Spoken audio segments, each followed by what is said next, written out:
Welcome back to the Quiet on Set podcast powered by Cineman. I'm Ewan Graff, and as always, I'm joined by Lachlan.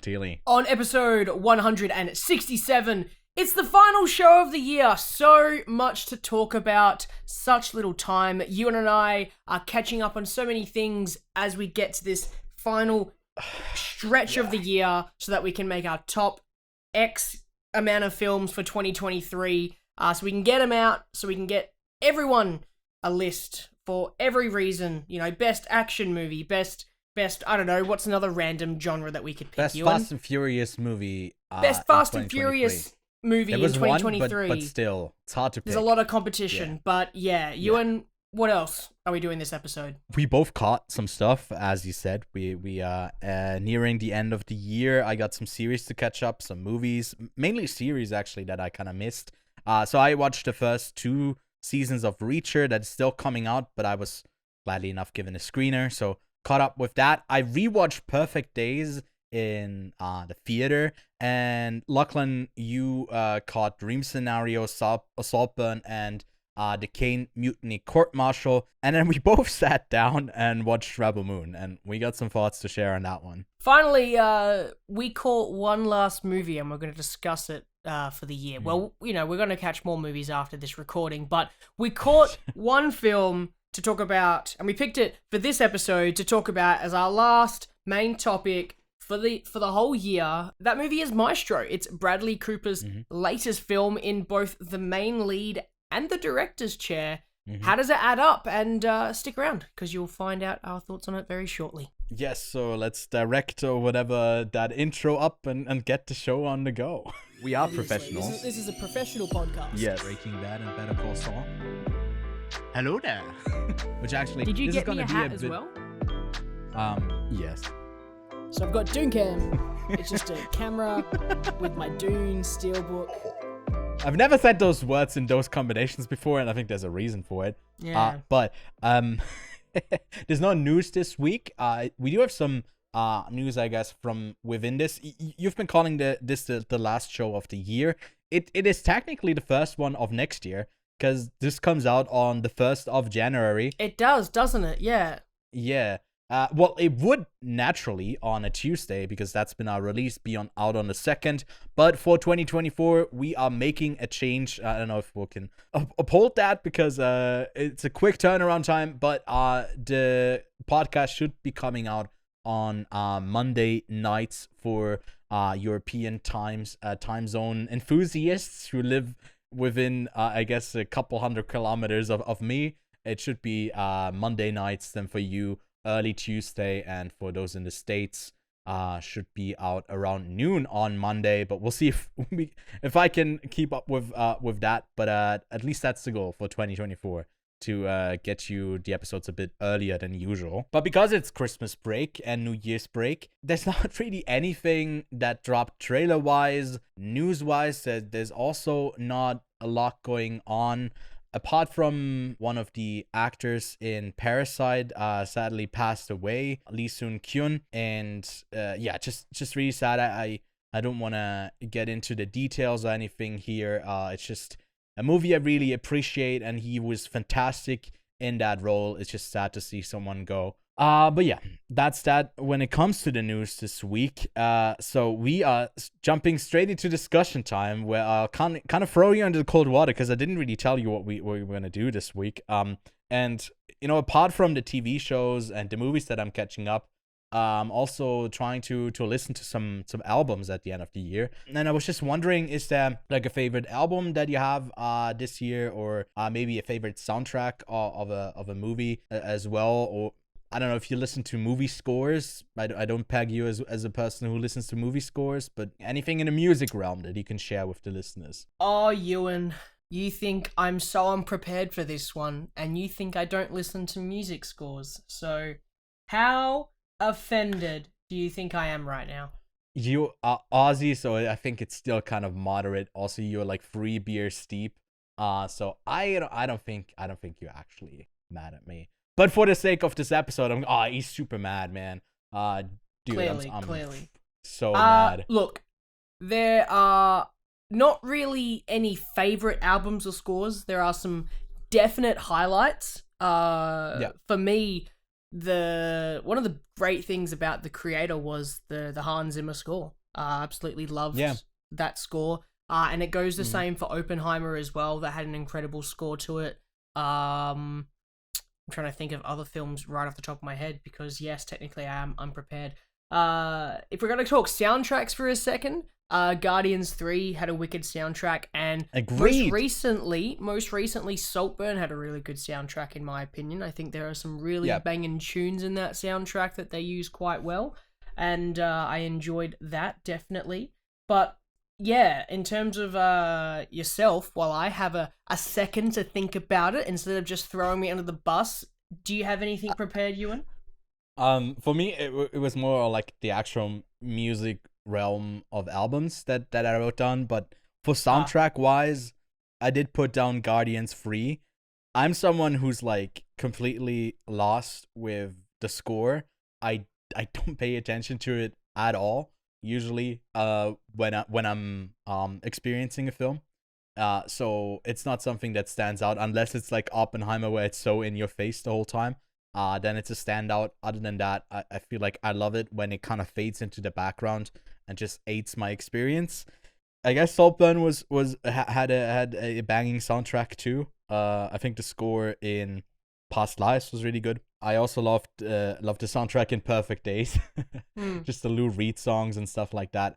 But when it comes to actual albums, I think Integrated Tech Solutions has just been one that I've been listening again and again. A$AP Rock got some bangers on there, like Mindful Solutionism, Infinity Fill, Goose Down. Got some great titles and also some stuff that get you moving.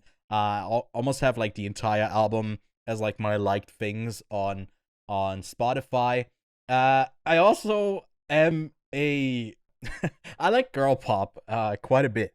And I think the latest album from Olivia Rodrigo is just like the sophomore album of hers. It's actually just better than the first one. And it's got some really nice songs that I keep going back to as well. Shout outs to that. And then lastly, all of this will end from Indigo de Sousa. Really good songs. You Can Be Mean is a great one. Then the title giving. All of this will end. Some great ones that I also kind of revisited throughout the year. But those would be like kind of my top 3 albums of the year. But yeah, anything else that you came up with when I was rambling over here? Yeah, man. I got a couple of other movie shout-outs I'll do. I can't believe I didn't think of this earlier, but Barbie's soundtrack was absolutely popping, of course. Throughout the entire year, so I don't know why that one didn't come straight to my head. I also wanted to shout out the Spider-Verse soundtrack as well. That, again, similar to Into the Spider-Verse, was absolutely popping. And a bit of a in-between before I get to my actual albums, because I'd like to shout out some actual albums. But the Alan Wake 2 chapter songs, it's basically, it's not their score, it's their soundtrack, essentially, and they have some songs that they play at the end of each chapter, and I thought they were really, really good. Plus, I think that the Old Gods of Asgard songs that they play in that game are absolutely wicked. They did a performance of that at the Game Awards, and it was wicked. And yeah, if Ewan, you should play Alan Wake 2, even if you haven't played the first one. I think you should honestly try sitting down and playing it for like 2 or 3 hours and just seeing if you would get immersed into it. Especially if you like True Detective, any of those not spy shows, but like thriller shows, you'll definitely get enthralled in it. But a couple of shout outs for actual albums. M83's Fantasy came out. Absolutely love M83, incredible. Obviously, M83 did the soundtrack to Oblivion, and that's a wicked soundtrack for a movie, and all of M83's albums are absolutely wicked. Even though Fantasy came out, I think my most listened to album this year was still Hurry Up We're Dreaming, that came out in 2011, when the replays came out for albums. I guess another album that came out that I really enjoyed, it's a bit of a random one, but Oliver Tree's Alone in a Crowd. I love Oliver Tree. I think he's a funny artist, and I think that he's got a really, really interesting character that he plays, and I think that the music he pumps out are often short songs, but they're really catchy and they've got some really good beats to them. And I often find myself just like nodding my head just to the drums in the back or the bass line. It's really, really good. Dope Lemon had a new album come out, Kima Sabi or whatever it's called. I love Dope Lemon ever since hearing him in Wes Anderson's Moonrise Kingdom in that soundtrack / score. The Japanese House came out with another album, In the End It Always Does. I think it's a fantastic album as well. And it didn't come out this year, but I listened to it quite a bit. It's a Gang of You's album, Angel in Real Time.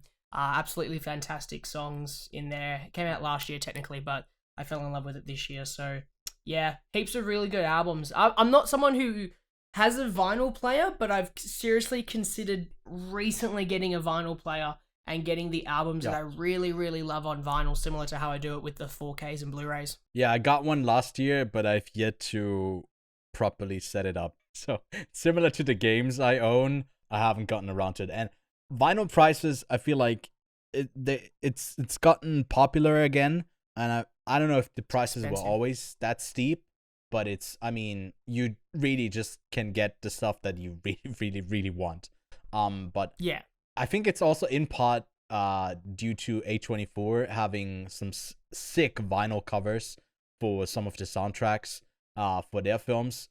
And it just like keeps reminding me, hey, it would be sick to own this and actually be able to play it.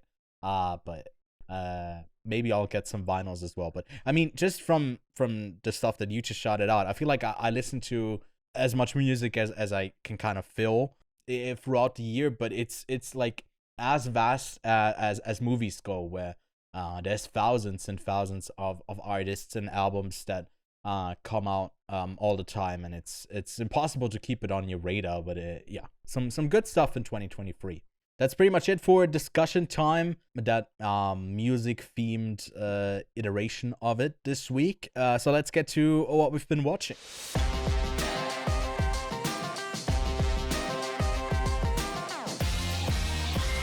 Lachlan, let's start off with the film that we both saw this week. That was initially going to be the main review for last week's episode, but we ended up shifting that to Poor Things. Go check it out if you haven't already. We got pretty deep with our conversation in Poor Things. I think we talked about it for like 40 minutes in that episode. I don't think we can do the same for Rebel Moon. The first part of a two-parter, the second part releases I think in April or March, or who the fuck cares, because this first one it just wasn't good. It was just very bad. Looking at your rating that you left for it on Letterboxd, Lachlan, you weren't too keen on it either. Oh man, what I don't even want to say disappointment, because I feel like saying that I'm disappointed is giving it more praise than it deserves, because I was honestly quite excited for this movie, and yeah, I am really let down by what we were given. It's not saying I don't want to have like hope in Zack Snyder producing another good movie, because there was an article that came out recently, I can't remember who said it, but they said something along the lines of like Watchmen was ahead of its time, and I do agree that Watchmen was an incredible movie, and Zack Snyder is a really, really incredible director with visual storytelling, and I think that he can craft an interesting narrative as well. But what the fuck was Rebel Moon? It was I don't know. It was visually basically fine. like it was all right. Yeah. I think it really fell flat in some of the dialogue and the performances, unfortunately, which maybe could have helped to, like, I don't know, to raise this a bit more up than what it ended up being. I think this two-parter should have been a 2-hour movie in total, and this whole first movie should be the opening act, maybe the first act of this 2-hour long film. But instead it's like an hour and 2 hours and 10 minutes, I think, of basically just an assembly of characters, that still fails to make me care about a single one of them. And I don't know how you do that. Not a single one of them I cared for. And I know you're a huge Charlie Hunnam fan, so that must have been a bit disappointing as well, right? Yeah. Yeah. It was all incredibly just lackluster, and there was... You'd think that he would have learnt from DC that you don't introduce a billion characters and expect us to care, because he introduces a bunch of characters and expects us to care. And I feel like there was a moment in the film where I think it's when they get to the spider character. It's not really a spoiler, but you get to that scene with the spider introducing that character, and there's 5 or 6 other characters behind the main character in that scene, and you're just kind of going, okay, who are any of you people, and why should I care? Why do I care about this? All that you're showing me is that these characters are badasses, and that's it. And it gives me no emotional weight to care about what's happening. And even still, the action is cool. Visually, I think that the film has a cool look to it, and I think that it kind of separates itself from the Star Warsiness enough for me not to care that it originally started off as a Star Wars movie. But, you know, the moment where, you know, they say rebels, I did the whole Leonardo DiCaprio, like, whoop, like that one, like point to the screen and go, hey, I see the similarities and the connecting dots between the Star Wars universe and this one, but there was enough for it to kind of stand on its own 2 feet, but it's trying so hard to be something it's not, and that's what sucks about it.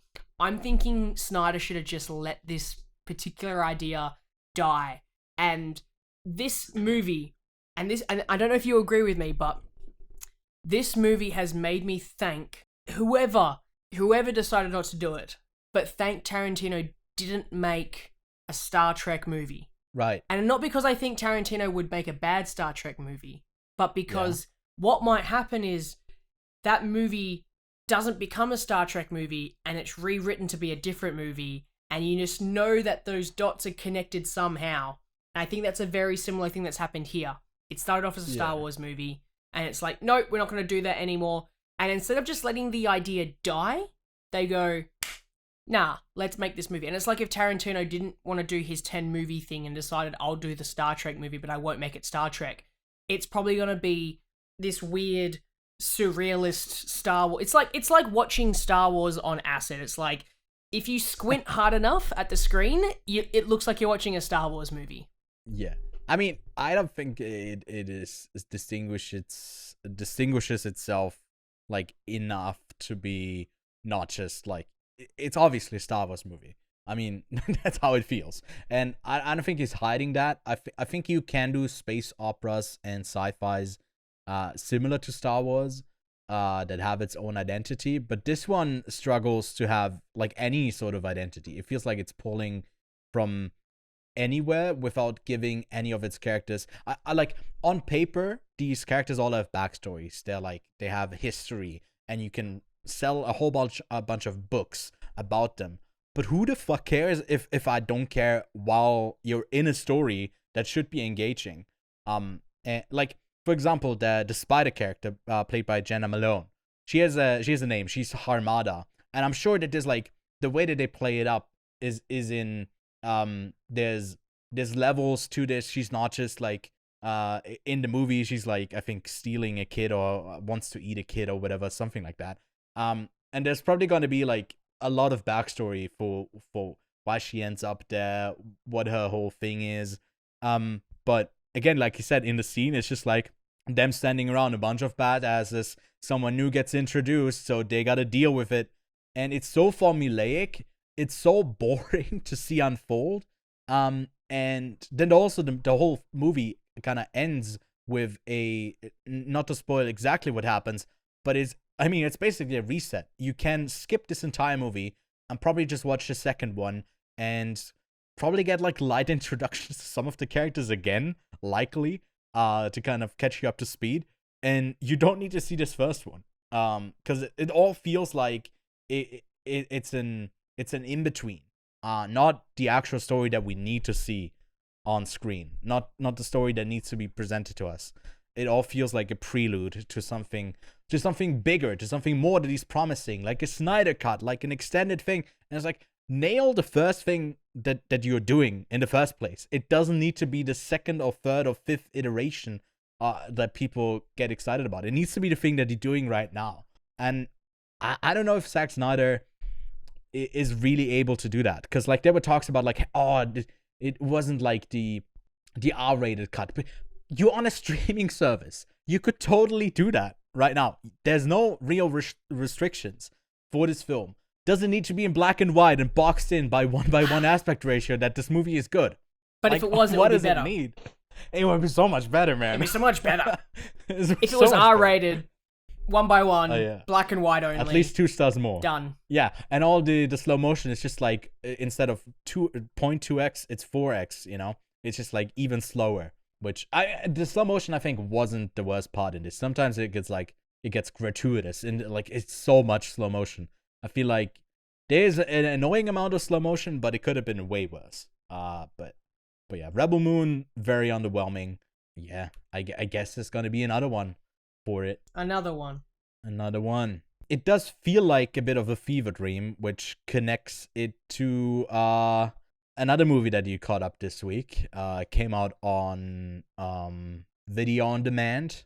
The latest film starring Nicolas Cage, Dream Scenario, is out, and you caught it. At one point, you were talking about hopefully this hopefully being one of the contenders for movie of the year for you. So did Dream Scenario live up to your expectations? It didn't live up to my expectations, but it did form into something else that I enjoyed. And I did enjoy it quite a bit. In fact, I initially gave it 3 stars, but I did bump it up to 3.5. So I did increase my preference in this movie. I did enjoy it. But I don't really want to spoil it because the film's only really just kind of come out for most people who are going to kind of catch it, but it's not in my top 10, but it is somewhere in the ranking of my favorite movies of the year because I think it does something special. And Ewan, I don't know if you would agree with me, but it feels like a movie that I would make. Yeah, I mean, you sometimes described your plot ideas, your movie ideas as like dreams, weird dreams that you had. So it completely makes sense that you write a movie around weird dreams. So I can definitely see you having done that film. And yeah, you might have gone even crazier in like, it feels like it's just this movie. It's 2 different core ideas for the movie. I could just see you making a pretty serious movie at the start, or like something that you could take seriously, and then you're just shitting on it by the 3rd act. And it would have been very fun to see. They tried to do that in this as well a bit, but it's just like it doesn't always land. But yeah, Dream Scenario I think is definitely worth checking out, even if you end up not liking it, because it does some interesting societal commentary in a way, a bit too heavy-handed at parts and maybe not like well articulated, but it's Nicolas Cage and he gives a really solid performance. I think this is another one where it's like, hey, at least Cage is really on his A game here. Yeah, I like it because I've always loved the idea of like your 10 seconds of fame or whatever, and that's sort of a concept that this film goes through, and it does explore towards the end of the film, like I guess the internet, which is a wild thing to kind of do, and I don't think I know of a film that's done that yet, that's kind of explored the current state of the world involving the internet and how toxic and gross and honestly not that great of a place to be. And that got me really excited. It went to a place that I didn't kind of think it would go, and the scenes with Michael Cera was fantastic. That boardroom meeting scene was like the highlight of the film for me. I was just laughing the entire way through. So I enjoyed Dream Scenario, but it's not in my top 10. I mean, I love Dylan Gelula, who was in Shithouse, a really great film from Cooper Raiff. And I was just like, when she popped up, I was like, oh, what's her role in this? It's probably going to be just a smaller role. And then her thing also evolves kind of into a really weird thing. And I wish this movie had stayed just in that weird realm of what happens when you get that fame. And it is interested in adding another twist to it when it gets turned on its head. I don't think, as many people have said, that it's about cancel culture. I don't think this is a movie at all about cancel culture. It's how the internet sometimes takes its personalities and the darkness that is within them, kind of twists it into different realms until it's all exploited for profit, and that's the end of it all. Ultimately, it's all capitalistic. It's not about the humans within, which is his whole struggle that he wants to put out stuff that he cares about. But no one cares actually about him, but more of the concept that they have made up in their own mind. I like that more as I expressed it right here than in the movie itself, but I'm looking forward to more people tackling that in their films, because it's a really tricky subject that I don't think a lot of people have kind of had the guts yet to tackle properly in a film or in any other form of art. It's also just the continuous, like, almost every year Nicolas Cage is in a movie that it's so fascinating to kind of see him do. And I think it all started back in 2013 with Joe. Such an interesting character study and possibly one of his best performances. He kind of goes under the radar for a little bit, popping up back in like 2017, 2018 with like, he did like a mum and dad one where like mum and dads turn into like zombie-esque creatures that want to murder their children, which is, you know, a wild plot for him to kind of go into. But that's sort of like, that it's not that crazy, but it's like a crazy role. But then you get something like Mandy, which is, you know, the start of the Nicolas Cage insanity character. Color Out of Space in 2019. You bring on the 2020, and he kind of does like some voice acting gigs like he did in Across the Spider-Verse, and he did The Croods and New Age in this one. 2021, you get Prisoners of a Ghostland, you get Willy's Wonderland, and you get Pig, which is, in my opinion, the current like magnum opus of his acting sort of craziness role, serious role career, with 2022 bringing on you know, Unbearable Weight of Massive Talent. And then this year you get Renfield, he plays Dracula, you get Dream Scenario, and you get him in the fucking Flash. Like, what is Nicolas's Cage's... Well, not actually him, I guess. Yeah, I mean, but he's in it.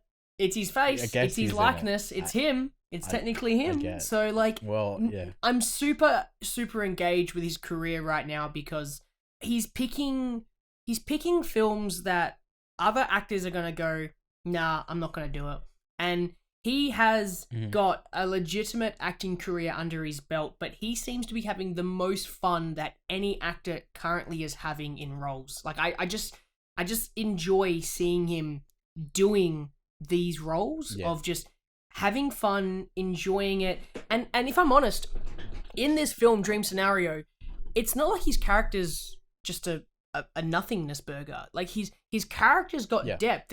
He does go through, what's his name? Paul Matthews. Paul Matthews goes through an evolution of this wanting fame, wanting this success, to then having it, to then not wanting it, but still wanting it, to then hating it. And that's a really interesting character evolution, especially with Nicolas Cage, because he can do the insanity of like, you know, it's making me go crazy, or he can do the subtleness of he's content with his life. And if I'm honest, do you agree with this statement? But this film also ends similarly to The Whale. I just remember the last thing where slight spoilers, I guess. Noah Centineo pops up. I remember all of that stuff. I don't remember the actual ending. I do remember the ending of The Whale, which is kind of a send off for the character. I don't remember if this ends also with kind of a send off I mean, he also kind of like starts floating. Oh, well, again, you rewatched this week. I watched it back in September, and I haven't had the chance, Flex, the time you yet watch to rewatch movies it. earlier than me, and you go to festivals and I think it's one that like all that jazz. Oh, you're frozen. Is even fun to revisit. Here we go. Oh, you're back. Oh, yeah, you froze for me as well. Oh no. Yeah, cool. But we both we just kept on talking. We both kept. That's gonna be the worst 10 seconds of this entire recording because we're both gonna be like, oh shit, we both gotta talk because the other person's disconnected. And in the actual recording, neither of us is frozen. We just keep on going. Keep going. But yeah, here's a couple of fun projects on the horizon. I think 4 different films in the works with some interesting people. Writer of The Truman Show and Gattaca is making a film with him. Director of Vivarium. Just some interesting stuff that he continues to attach himself onto. He was recently in Australia as well. In fact, in Western Australia.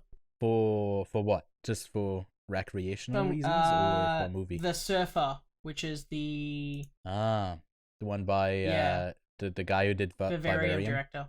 Yeah. Which, by the way, I hated that movie. I really hate that movie. It's well, I mean, if it's anything to go by the rest of his filmography, he's currently got nothing above a 6. Nope, Foxes 6.2. So this film should be incredible. I think Vivarium was like a movie that starred Jesse Eisenberg, but in that same role, it could have been Nicolas Cage, and the movie would have gotten even crazier. Because in the movie, there's a kid that it screams and doesn't stop, I think.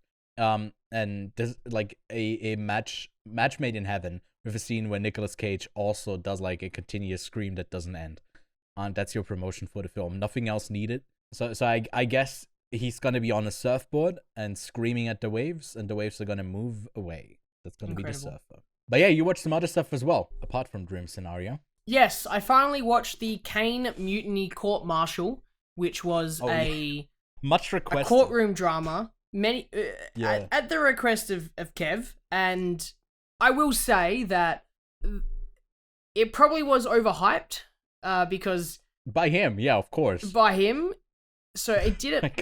I guess I didn't enjoy it that much, but I will be honest. I do respect good writing. The film is written super well. That it evolves. And it all is dialogue. It's very much a dialogue heavy film. If you don't want that, don't watch this movie. You'll be bored to fucking death with it. But the Caine Mutiny Court Martial is written so well that there are moments where a character says something that does not help their case or does help their case, and I'm just like, you shouldn't have said that, or he just I get super excited at that kind of stuff.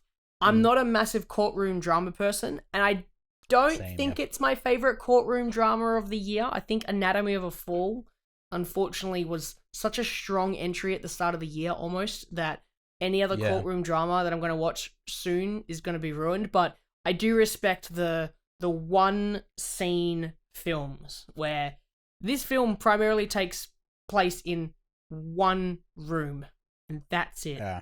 And I think the scene at the end doesn't really add too much to it. I think the film could have ended without being in that next scene. But anyway, the Caine Mutiny Court Martial. Mutiny Court Martial. Such a bloody terrible title. Was pretty good. It's an adaptation of a play, and that's why it's just there's a couple of iterations. It's also to be noted here, it got dumped on Paramount Plus. That's why no one is talking about it. I think the tag on Letterboxd for a while, or maybe still is, a TV movie, which is a bit disrespectful for the last film by William Friedkin. Guillermo del Toro was involved in getting this one actually done. If you're not familiar with William Friedkin, he's the director behind Sorcerer, The French Connection, and The Exorcist. And he passed away earlier this year. And it's one of the last roles of Lance Reddick as well, who gives a really stunning performance.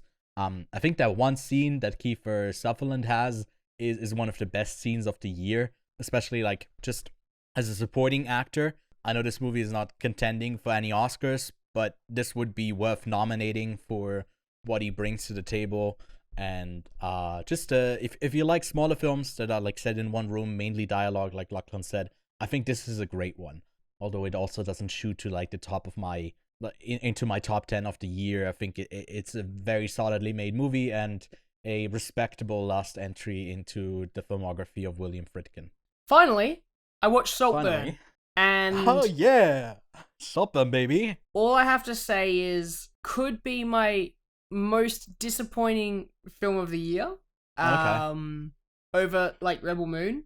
Because whilst Rebel Moon didn't really have that many redeeming features, Saltburn does, and I honestly believe that Saltburn's cinematography, soundtrack, and performances, at least the cast, they do a phenomenal job. The soundtrack is incredible, and honestly, I think this film is so beautiful. Like, I could turn off the music and just watch it, and I think that is something that's really rare to have, is a film that you can just watch and not listen to. But this film has nothing to chew on, nothing to think about. It left me with nothing, and that is the most disappointing thing, because the entire time it's trying to say something. It wants you to think about something. It wants you to know about this classist society that it's got. They want you to dislike this character and love this character. It's so desperate to say something, but it says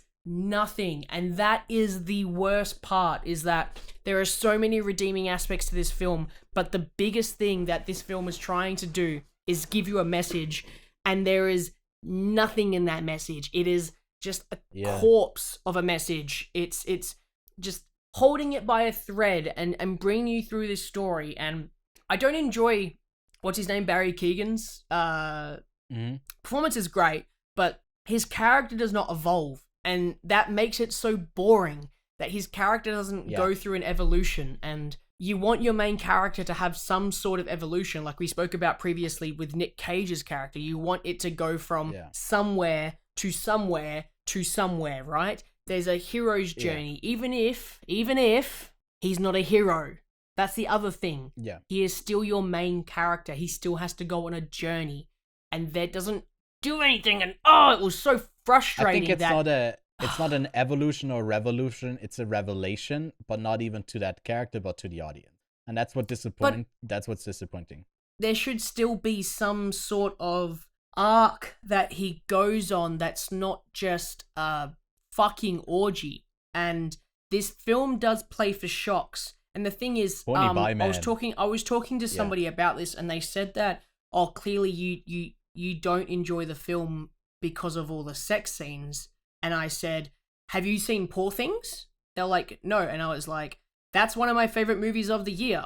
And that has a decent amount of sex scenes. In fact, I think it has more sex scenes. They're like, but is it sex scenes or is it shock value? And I was like, well, here's the thing. This film has shock value sex scenes. I don't think Poor Things has that. With this movie, there are definitely some really disgusting things that happen, but I'm not uncomfortable with that. And in fact, there is that scene in the bathtub, right? Probably the most infamous part of this film that I think... Well, maybe the grave. The grave, yes, but the bathroom, the bath scene, it plays for shock values, but there is the most beautiful shot in that movie, in that scene where he sits up from the bathtub. It's just, it is just I was just losing my mind of how stunning that was. And I did not care about the actual act that was going on in the bathtub. The moment itself was great, and the cinematography of this movie is insane, but there is just not much. And also, I hated the twist. The twist was dumb. I knew there was a twist coming. There's always a twist coming in one of these films. I literally leaned over to someone at the screening. I caught this at the Zurich Film Festival. I know, even before the film started, I was like, I knew the plot loosely, and I told someone going in, it's like, wouldn't it be funny if that's exactly the twist? And I spelled it out perfectly what was gonna happen. And it's just like, if you don't have any substance in between, then me calling out the plot, like, beat by beat, before I even see the film, you don't need to twist and surprise me in any sort of way. You just need to have anything, like something in between. that it doesn't feel like I'm just consuming nothingness, like a bit of air. Yeah. What would you rate Jacob Elordi's British accent in this as an Aussie man? Did you hear his Aussiness coming through, or what do you think?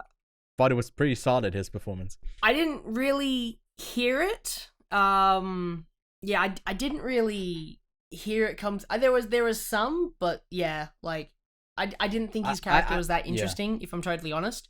Yeah.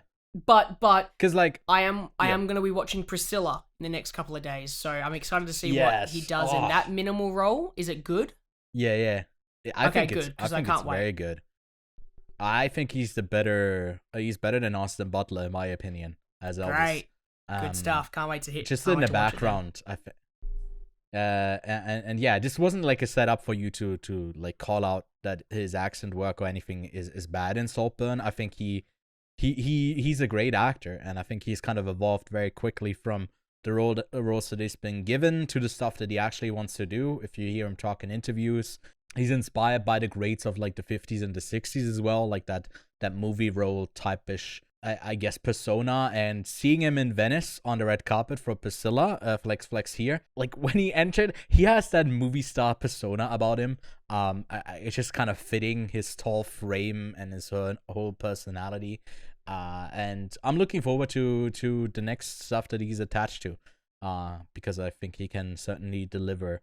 Although I think in this movie he was set up to be more than he actually ended up being, in sake of a twist that like we were not expected to see. But ultimately he's like a very gullible character that he plays here, a simple one. Yeah, bit like Luster, Saltburn. But that's all the stuff that you've been watching, or did we miss anything? No, that's pretty much everything. I know you've been watching at least the first season of Reacher. How far along are you there? I haven't really watched much more than like the first 2 or 3 episodes. Because Amazon sent me the screeners to season 2, and I was like, okay, for my year-end thing of the best series of the year, I should try and give Reacher season 2 a try. But for that, I need to watch season 1. So I over the 2 days, I watched season 1 and 2. And the first season adapts the story of the first novel. By the way, I think there's like next year the 29th novel is coming out in this book series of Jack Reacher. They adapted The Killing Floor in that one. I think it's very solid, perfect dad entertainment. Nothing deep. It's just a badass character doing badass stuff, and it's the same thing over and over again. I don't think he's like a particularly interesting character, but Alan Richardson as like the titular guy, the big guy, it just works. It's kind of iconic, even though there's not a lot to chew on. But I think this season 2 is, if I remember correctly, based on like the 11th novel, Bad Luck and Trouble, and it's about like his team that he it is that one, where like his team from back in the day in the military gets like taken out one by one, and they have to figure out who was behind it. And yeah, pretty solid season as well. I think they're pretty much up to the same level. If you want entertainment that your dad might enjoy, then it might be really up your alley. But if you want something cutesy, then you can check out the 4 episodes of Pokémon Concierge. Yeah, I said Lachlan got confused because I said it in a really French way for no reason whatsoever.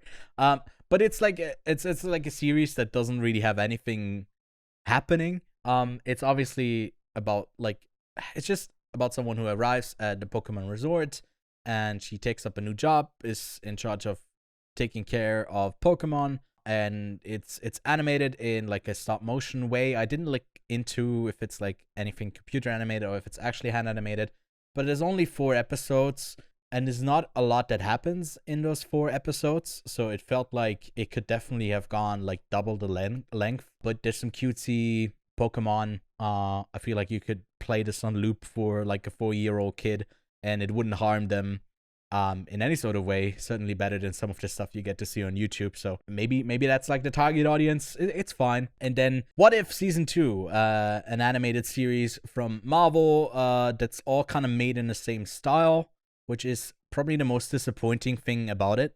that it doesn't go into the Star Wars Visions route.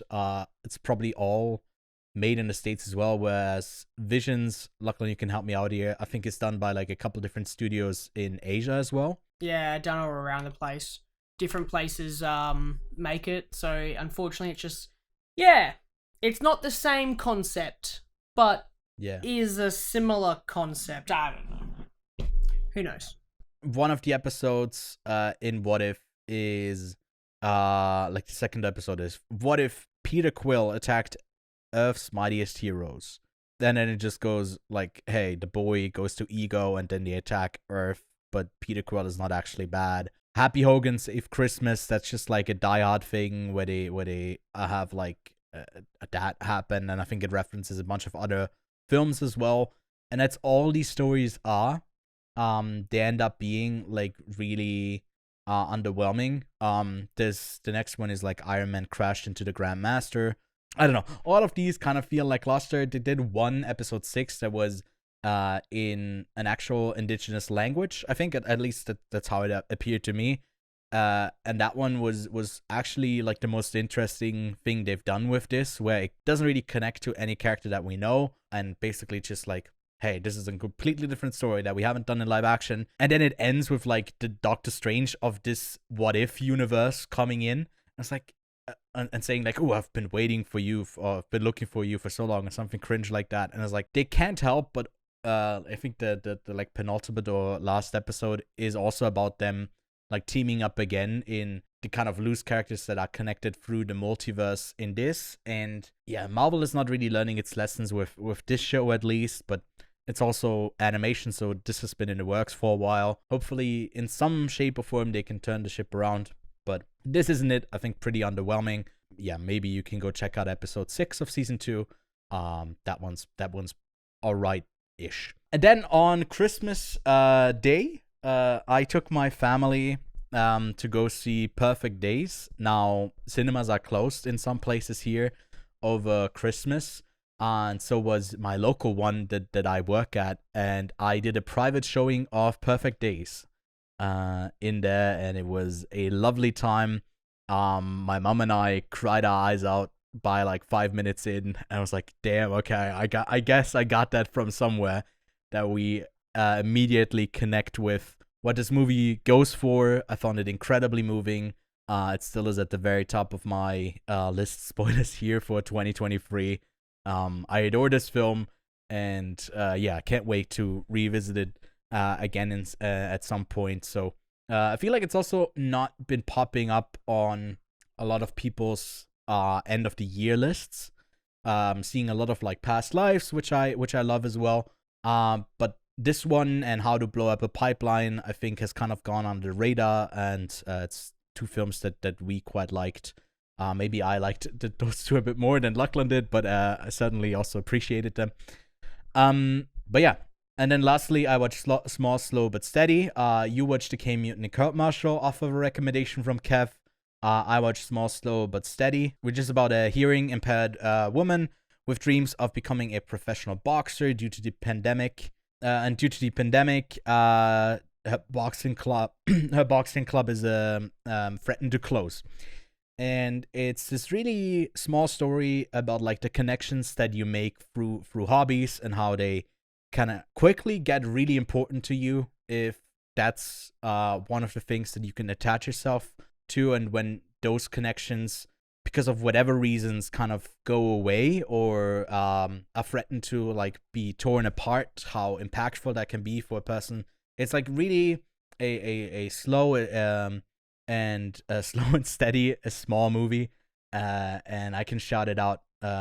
Kevin caught this one over a year ago at the Ghent Film Festival, and has been praising it, and it's now out on video on demand, so you can go check it out yourself. But that's all the stuff that I've been watching. So yeah, Lachlan, are you ready to direct this whole orchestra and talk about the sophomore feature from Bradley Cooper? Bradley. from Bradley. From Bradley Cooper, Maestro. A portrait of Leonard Bernstein's singular charisma and passion for music as he rose to fame as America's first native-born, world-renowned conductor. All along, following his ambitions to compose both symphonic and popular Broadway works. Yes, that's Maestro. I feel like this was symphonic. The symphonic symphony. I don't know. I'm not as familiar with classical music as I assume you are as well, but I don't wanna take that away from you. Maybe you're an expert in like, oh yeah, Schubert's third. I would never know, no. But yeah, the sophomore feature from Bradley Cooper takes on a biopic. His first one was a remake of a story that has been adapted, I think for the 5th time for his film, or the 4th time, and now he goes into the biopic direction with a film that had at one point Steven Spielberg and Martin Scorsese attached to direct, and he took over. Made this into a really, I'd say, worthwhile character study, not alone on Maestro, the titular Maestro, Leonard Bernstein, but also on his wife, played by Carey Mulligan, Felicia Montelegre, and packaged that in a runtime of 131 minutes, and then it came out at the Venice Film Festival. People have been kinda, I'd say, lukewarm. They've definitely praised it, but since it had its Netflix release, I think it is very confidently in the conversation for a lot of Oscars when it comes to directing, picture, performances, and some of the tech stuff. So we'll get into that. Overall, it's been received pretty positively as well, at 3.4 on Letterboxd, 6.8 on IMDb, a bit lower than the critics with a 77, and it is streaming over on Netflix since December 20th, so you can go check it out right now. We'll get into our spoiler thoughts for the film. Lachlan, with all the praise and the accolades that this movie is at least going to surely get in its nominations, do you think this movie lives up to the hype and praise that people have been giving it so far, or is it just yet another biopic that is overvalued by the body of the Academy? I don't know. It's a bit of both, I think. There are elements to this film that I absolutely adore, and there are elements to this film that I'm not so fond of, but I think that overall I am quite positive on the film, and I think that Cooper and Mulligan do an incredible job in this role that they are both given as Felicia and Leonard. I think that they both are acting their hearts out, and I can see them both possibly getting the top prize of best actor, actress, supporting, etc., depending on which category that we put into. But I think that the film itself does struggle to keep me engaged, but there are some moments and scenes that are enthralling and are just absolutely incredible. I think the cinematography is really, really beautiful. I think that the score, I don't think I said it earlier, but I think the score to this film is gorgeous. Yeah. I didn't want to say it as part of the like favorite ones of the year because we haven't even talked about the movie yet, but I think that it does stand out as it is pretty much in your face the entire time, but I think that this film does a really good job presenting a story. I just feel like the story gets a little bit lost, and I feel like it jumps through a life that needs to be longer than just 2 hours. I feel like there's a lot more to tell with both sides of the story, Felicia's and Leonard's, and I wish that we got more of Felicia's, but yeah, I'm quite positive on the film. The movie ends with any questions, and Lachlan's like, well, actually, I do have a few. Yeah. It's kind of how I feel at parts as well, although I definitely get the vision that he's going for, that you just get glimpses into these lives, and they are as much trying to be representative for them as a whole as much as you can be in a biopic. that spans like basically the whole career and life of Leonard Bernstein. I think it doesn't fall into some of the traps that these stories tend to have, although it does have like certain moments that just come with adapting someone's real life, but it never really decisively chooses to only be the perspective of Felicia. And I think that's like, after seeing it in Venice for the first time and then people praising it as, oh, it's actually more a movie about like Carey Mulligan's character. I don't think that's the case. It's definitely like both of them, but it feels more from the outside looking in when it comes to Leonard Bernstein, because this movie is ultimately interested in acknowledging his dedication to music that was ultimately just giving. Like, that's the place where Felicia arrives, where they have struggles in between, but there's never a question that he's in any way a fraud when it comes to his professional work. His private life, that's where he doesn't shine as a person, where he's hurtful, where his actions aren't great for the people he loves most, but they still kind of appreciate his work, like that he leaves out, gives to the world. And I don't know what to really make of that, because that, I thought, was the ultimate message. But then the movie opens with maybe my all-time favorite quote that I've ever heard. Not to hype it up too much. And it is by Leonard Bernstein. And it goes as follows. A work of art does not answer questions, it provokes them. And its essential meaning is in the tension between the contradictory answers. And isn't Maestro just exactly that? With that, I think Bradley Cooper nails what he goes for. Now, do we love every part of what he does? Probably not. But I think opening the film with that and then following it up with the story we are told, I think it wants to go there without being melodramatic, without overemphasizing the betrayal, the cheating, and all of the drama in between, and ultimately still be kind of respectful to the family and the legacy of Leonard Bernstein. And I don't know if that makes for the most interesting cinema, when we don't get to condemn certain actions, when the tension is still kind of left with you after you leave the theater, and like the stuff that you don't feel like it is okay to do, and there's no actual like comeuppance, or there's no resolution, and it kind of goes to the sidelines, where there's the one scene with Snoopy in the background where they're fighting in the long take, right? And that's basically all the outspoken tension where that gets kind of, it comes to a boiling point and it comes to the surface. And quickly after that, Felicia gets sick, and it's never really brought up again, because ultimately this movie is more interested in the love that he has to give, not the ones that maybe he didn't give and redistribute to other people.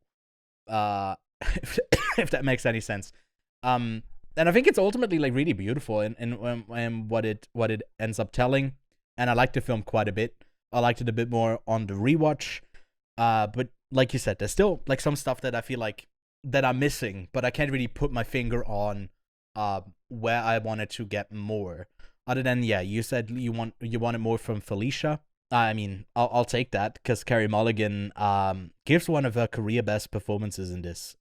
Just like her scene where she goes, where it ends with any questions with Sarah Silverman at the table, I think is one of her like best moments as an actress. So much depth in there that the performances kind of tell the in between enough. Where if you had any other actors than himself and Carey Mulligan, I don't think this movie would have worked. But that's my whole spiel. I think that with Carey Mulligan as Felicia, the best example I could give is Vanessa Kirby in Napoleon. Mm-hmm. With Vanessa Kirby, I was left wanting more, because I feel like in Napoleon's story there was a lot more to her character than what we were given, and obviously there is, as we all know, there's an extended cut of that film where there is more of her. Where with Felicia, it's not that am left wanting more is just that I'd like to see more. I fell in love with this character that she's in a bad place. She's not in the best of relationships, but she stays. Why? Yeah. I was fascinated by her. I was intrigued by her. Leonard Bernstein's character, like the character itself, obviously there are some fictional elements to this narrative, so I don't want to say it's the actual Leonard Bernstein of real life, but the Leonard in the movie is not the best of people when it comes to staying with a faithful relationship, and that affects Felicia more than anybody else. As much as we want to see that it affects the kids, we get a little drop of that, but not a lot. And I feel like that's what it is. There are elements that the film doesn't explore very deeply. It just explores them on a surface level, and that's the film. Yeah. So I think that's what's missing. This film doesn't really have much more going for it than here's this not loveless relationship. There is love. We all know that. But Leonard Bernstein as a character wants to do whatever he wants. He's a free spirit. Felicia has her own motives and goals and aspirations. And what's fascinating is not getting to see her reach those aspirations and goals and seeing her life cut short while seeing this guy who we don't necessarily want to like because of the way he treats his wife succeeding. And that's the interesting element. It is about how Leonard not only conducts an orchestra, but how he conducted his personal life and how he can perfectly conduct a musical piece, but his personal life was an absolute mess, an absolute horror story. And he constructed a story for the people outside of his life to see what it was like on the inside. He can almost fictitiously built a world around him of this perfect romance and marriage, when really it was all a sham, and he actually wasn't really interested in that. He was interested in his own motives of love. And yeah, it's interesting to have that as your main character. I mean, it comes out in that fight scene that they have with Snoopy passing by, where she basically goes, you live for that tension, that trouble, all of that stuff, because it fuels you in a way. And him complaining about it is not truthful, because it ultimately benefits him being miserable and hating himself for that like that dishonesty that he lives day in and day out. And I think that's true for like a lot of artists, for not even us as artists, but just as people, the like self-destructive tendencies that we all tend to have. Maybe not as big as Leonard Bernstein, but they are all within us, and that being called out there and represented, I think it's done effectively. Also, the whole end bit where it becomes like solely centered around her, and it's less about performances anymore, but her like sickness. They get like super emotional. Maybe that's why you also wanted to see more of her, because you're kind of mourning that there wasn't more to her career and her life and her accolades, and it was cut short, and she didn't even get the love she wanted. And that's kind of tragic for her. That's what I'm feeling. But ultimately, I think that's like speaks to that the movie is kind of successful in portraying her as a character, if you're left feeling wanting more of her as a person, of her as a character, kind of all of that. And yeah, that's the Cathedral performance that has been hyped up in the talks for like Bradley Cooper's Best of the Year. And it didn't really stand out to me in memory after seeing it in Venice, and then kind of the discussion dying down until the movie played in theaters and now on Netflix again. And rewatching it, that being like all in one take, and he's actually directing the orchestra, I was surprised how many cutaways there still are to like people around. And I thought it was a one take where it just holds on him and it's really focused on that. And I think it wasn't as effective as people have been saying it is, at least in my opinion. Maybe in the mind of Bradley Cooper, it's like the greatest thing, and there might be a lot of substance there, but it didn't stand out to me more than any of the stuff that he does in any other scene. It's just like a big moment for that character. tech stuff.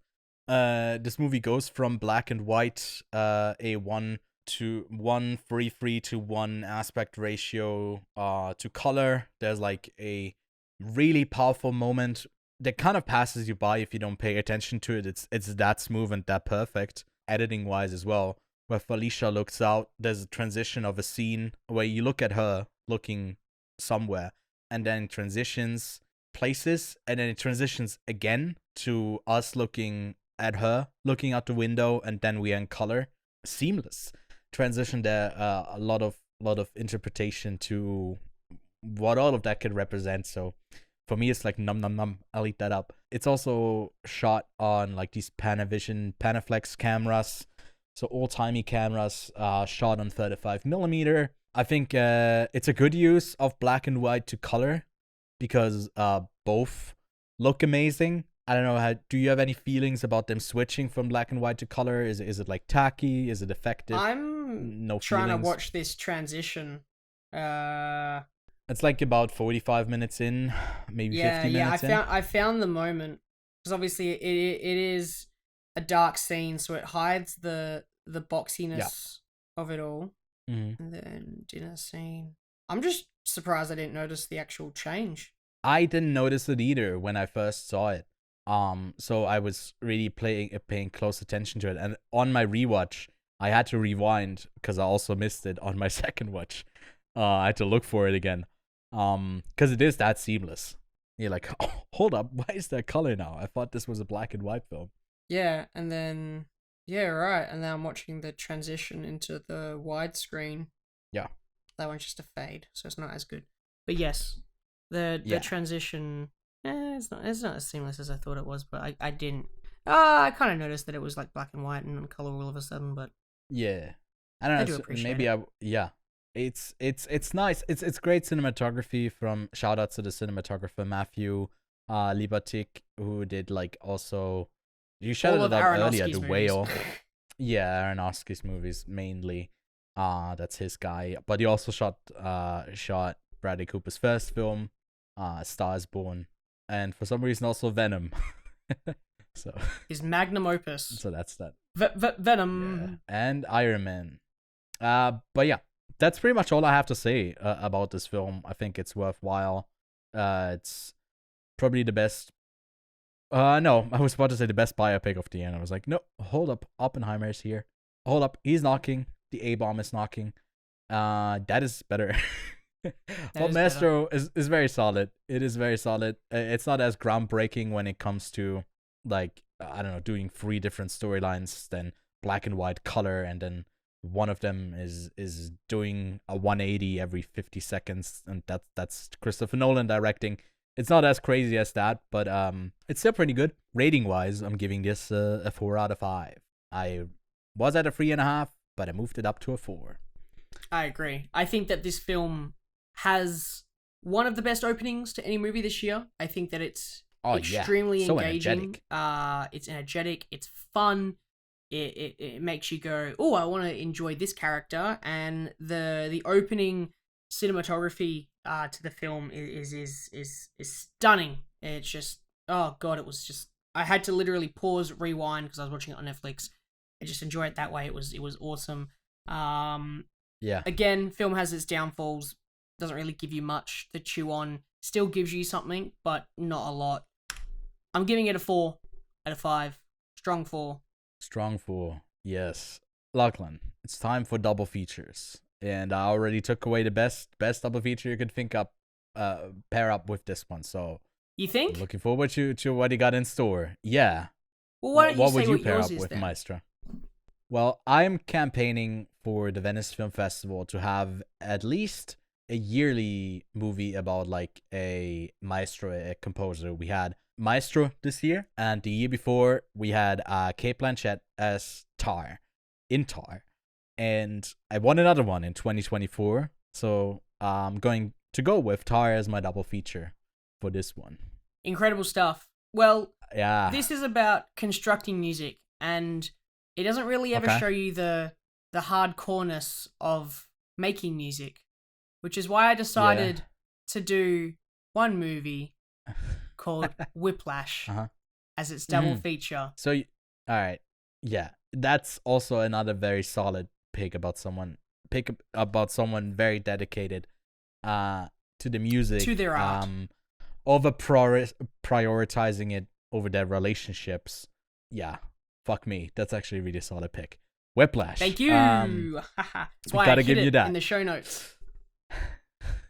Yeah, I did see that you hit it in like on white ink. It brings me back to the days where, well, still, I guess to this day, you hide the rating for me because of that one time I leaked it. I don't know if that was this year or even last year, but it has harmed our Ages ago. relationship for, yeah. We'll never recover. Anyways, new releases of the week. Nothing big that I could find that's coming out on VOD. Apart from, I don't know if I shouted out that Anatomy of a Fall is out on VOD. Oh yeah, no, The Promised Land, Bastarden. Randomly got, maybe you can find it somewhere. Because it came out in Denmark on Blu-ray. So if you live in Denmark, I guess you can go see Bastarden. There might be some other sneaky ways around it on the internet. I won't tell you more than that. But yeah, really solid film with Mads Mikkelsen. But in US theaters right now, you can go see George Clooney's The Boys in the Boat. That's also out in Australia. We got The Color Purple. That's also out in Australia. And Ferrari. That one's out for the Swiss guys a week ago. You are so behind. But it's also going to be out in Australia and the US.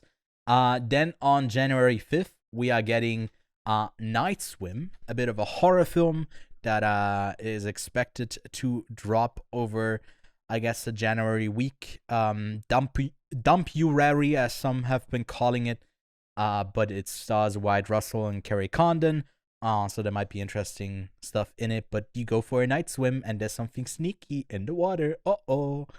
That's the movie. But if you, like me, live in Switzerland, then Io Capitano, another film that premiered at the Venice Film Festival, is out this week. I forget if this one is actually the nation's submission to the Oscars, and if it got in. But hey, there's always post-Ewan in editing that can correct that or add notes to that. Which is, I guess, what you get right now if you're watching this on video, which, by the way, subscribe and leave a like and leave a comment or whatever. Also, Next Go Wins is finally coming out here in theaters as well, and I'd say don't watch it because it's another Taika Waititi miss, bad movie, but it's out in theaters, in Swiss theaters. But that's it for the week. Next week, we got a big show in the works. Not a main movie we're going to be talking about, but instead, the Quiet On Set award show, where you don't have to wait until March, like the yucky Oscars that have such a rigid system of nominating stuff. But no, we have fun categories, but we also have the serious one, like the best movie, the most entertaining movie, and maybe also the biggest disappointment, among many others. So yeah, Lachlan, we got to get back to watching some stuff that could be still making it into our award show. So until then, have a good time at the cinema, at home. And I guess, no, I was about to say Happy New Year. Happy New Year. Yes, we should have opened maybe with that, but it is already the new year. So yeah, we wish you all a good start into 2024. Bye.